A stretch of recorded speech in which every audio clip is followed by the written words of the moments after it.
Bismillahirrahmanirrahim. Assalamualaikum warahmatullahi wabarakatuh. Para pemirsa yang dirahmati oleh Allah Subhanahu wa taala, kita berjumpa lagi di Halaqat Ilmu Hadis. Pada perbincangan sebelumnya, kita sedikit membahas tentang permulaan penulisan hadis dan juga penjelasan tentang cara belajar yang ideal yang diajarkan oleh Sayyidina Jibril alaihissalam kepada Rasulullah sallallahu alaihi wasallam, yaitu dengan musyafahah atau secara langsung. Berbicara tentang penulisan hadis, kita memiliki umat Islam memiliki tiga tahap atau fase penulisan hadis. Yang pertama, asrul kitabah atau fase penulisan. Yang kedua, asrul tadwin atau penghimpunan dari beberapa kertas-kertas atau beberapa catatan-catatan yang dimiliki oleh para sahabat radhiyallahu taala anhum. Yang ketiga, fase yang ketiga yaitu asrul at-tasnif, artinya penertiban dari kitab-kitab yang sudah dikumpulkan itu menjadi lebih spesifik lagi. Kita berbicara tentang pertama asrul kitabah atau masa penulisan.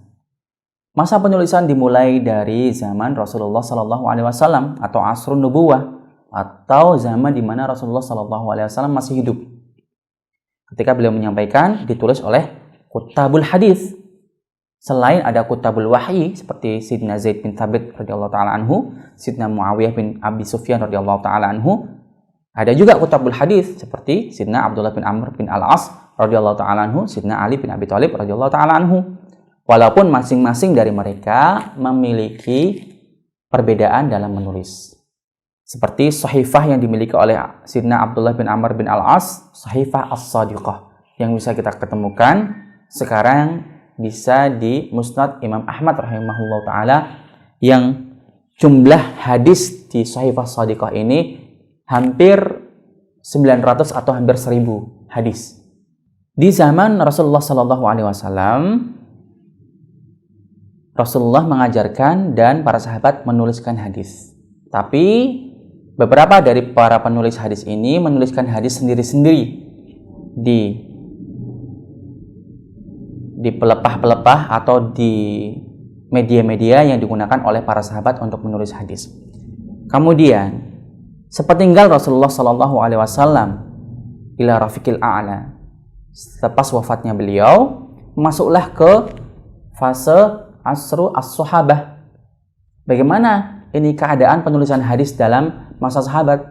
Nah, penulisan hadis dalam masa sahabat, khususnya sepeninggal Rasulullah Sallallahu Alaihi Wasallam dan digantikan oleh Sayyidina Abi Bakar radhiyallahu taala anhu, khususnya di zaman Khulafaur Rasyidin, penulisan hadis dipersedikit. Kenapa? Karena sepeninggal Rasulullah Shallallahu Alaihi Wasallam ada sebuah masalah yang lebih besar dari itu. Ada sebuah masalah yang lebih besar dari itu, yaitu adanya orang-orang yang murtad, adanya orang-orang yang mani'uz zakat atau tidak mau membayar zakat. Mereka berpikir bahwa Rasulullah Shallallahu Alaihi Wasallam sudah wafat, maka untuk apa kita membayar? Kata mereka. Nah, masalah politik inilah atau masalah sia-sia inilah yang membuat Sayyidina Abu Bakar radhiyallahu taala anhu memerangi mereka. Memerangi dengan sebenar-benarnya. Karena apa? Karena orang yang tidak mau membayar zakat atau orang yang murtad itu berarti sebuah masalah yang besar dan itu harus diperangi. Meskipun di beberapa riwayat terjadi perdebatan antara Sayyidina Abu Bakar radhiyallahu taala anhu dengan Sayyidina Umar bin Khattab radhiyallahu taala anhu, akan tetapi akhirnya Sayyidina Umar bin Khattab radhiyallahu taala anhu sesuai atau mengikuti saran dari khalifah pertama, yaitu memerangi mereka. Nah, kemudian disinilah dipersedikit untuk periwayatan hadis. Kenapa? Karena masih perhelatan masalah negara. Kemudian selain itu tidak menafikan bahwa para sahabat masih menyimpan apa yang mereka pelajari dari Rasulullah Shallallahu Alaihi Wasallam dari hadis-hadis, di mana mereka menyimpan selain di tulisan, mereka juga menyimpan dalam hafalan mereka. Kemudian setelah fitnah atau setelah masalah-masalah kenegaraan seperti murtadin atau masalah-masalah fitnah dan lain sebagainya, atau orang-orang yang memungkiri sunnah sedikit demi sedikit mulai surut, maka para sahabat menyampaikan hadis Rasulullah Shallallahu Alaihi Wasallam atau menulis lagi hadis Rasulullah Shallallahu Alaihi Wasallam.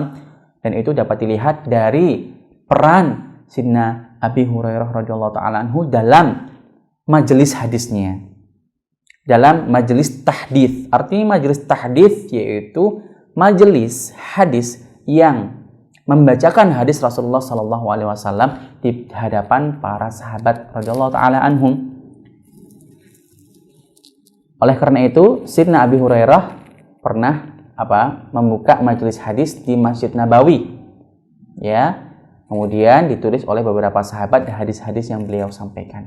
Itu salah satu dari peran Sayyidina Abi Hurairah radhiyallahu taala anhu dalam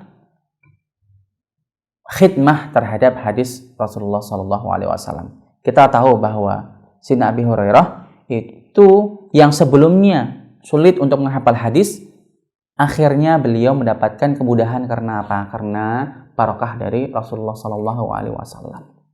Kemudian masih di zaman para sahabat atau fi asri as-sahabah, para sahabat ini sangat semangat sekali atau sangat antusias dalam khidmah terhadap hadis Rasulullah Shallallahu Alaihi Wasallam.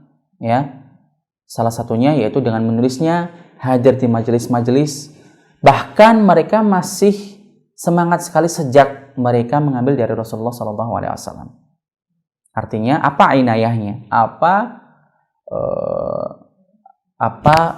dorongan atau motivasi mereka terhadap hadis ini? Yaitu untuk khidmah, untuk patuh pada Rasulullah Shallallahu Alaihi Wasallam agar hafal, kemudian dipraktikkan dalam kehidupan mereka sehari-hari.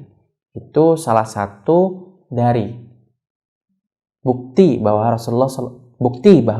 para sahabat radhiyallahu taala anhum mereka sangat antusias dan semangat untuk menyebarkan hadis Rasulullah Shallallahu Alaihi Wasallam. Terima kasih. Wassalamualaikum warahmatullahi wabarakatuh.